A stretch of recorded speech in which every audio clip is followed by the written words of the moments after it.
It has been described that this evening for the governor is make or break. Is it? No, not at all. We're excited about tonight. We're excited for the governor to share his vision for America with the voters for the first time.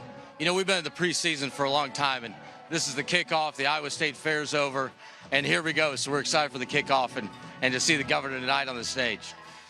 Do you expect that he will take most of the incoming, and then if he does, will you turn that around to say, see, he is the #1 rival to Trump? Well, he is. He's center stage for a reason. And, I think the other candidates have a tough choice to make. I mean, they're going to get, maybe 9-10 minutes. And are they really going to take that time to invite the governor to speak more? I think that's a pretty risky strategy if, in fact, they do that. But they're welcome to do that and wreck their own campaign if they're at 5% to give us, a few more points. But that's their right to do so. But we're excited. And he has a great record to run on, and we're excited to share that with a 34.7 million American Republican voters that will participate. The Trump campaign mocks you for going through the 4th or 5th restart of this summer. Well, what's your response?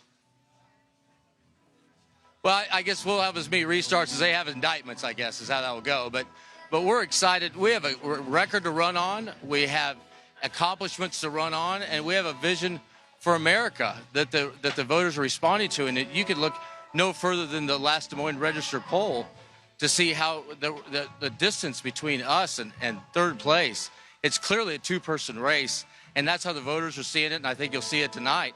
If you're over the target, you take a lot of flack, and I think that's what we're going to see. Jeff, you know this, I know this. You're one of the few people who can say they ran a statewide campaign in 2016 that defeated then-candidate Donald Trump in Iowa when you were working with Ted Cruz. What do you see in Iowa now? What's your prediction about what DeSantis, if everything breaks right, will achieve in Iowa? Well, I think Iowa's a very tough state for the former president. It's a very good state for Governor DeSantis, and I just think, I think the field is ripe for us. It's not a field of dreams; it's a field of reality for us. We have 10,000 commitments to caucus for us. We've knocked on over 250,000 doors already, and we're ready for the kickoff. We have increasing momentum. We've had a great opportunity to introduce ourselves. We already have every county organized. I mean, we are laps ahead of where we were with Senator Cruz in the last campaign, a winning campaign. And that is a state that they need to meet you 3 times before they'll commit. And we have 10,000 already. So we're talking about 216,000 people that are going to participate in about 145 days from now. And we're leap years ahead of where we were then.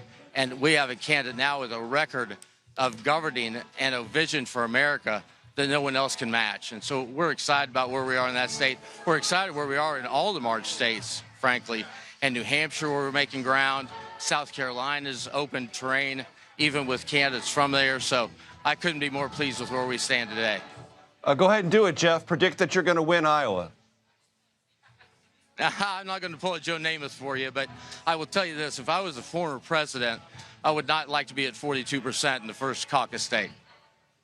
The governor recently made, Jeff, a reference to listless vessels within the Republican Party. How many of them are there, and where should I go look for them?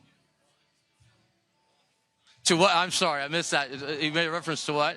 Listless vessels.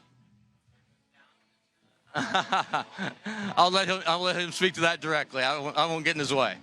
Well, the reference, and of course, the Trump campaign jumped on it, saying you were essentially accusing those in the Trump movement of being mindless sort of robots following him. Is that what the governor meant? Yeah, I'll let him speak to that. What we see, though, is there's 37% of the Republican electorate that appreciates the president, and they're sticking with him right now. There's 37% that like the president but want a new choice. And there's 25% that aren't going to vote for him at all. And so we're consolidating that second 37%. We're giving an option to the third bucket of 25%. And that's an overwhelming majority of Republicans that just want to move on. And I remember back in 2008 when Hillary Clinton had dropped below 50% against Barack Obama. And it was a momentous moment in that campaign. And, now he's nearing under 40. And he was just president 4 years ago, less than 4 years ago. So, this is a new Republican Party. They are looking for the future, not the past. And we present that vision for them, and they're responding. Jeff Rowe, joining us from Milwaukee outside the debate headquarters. We thank you. Thank you, Major.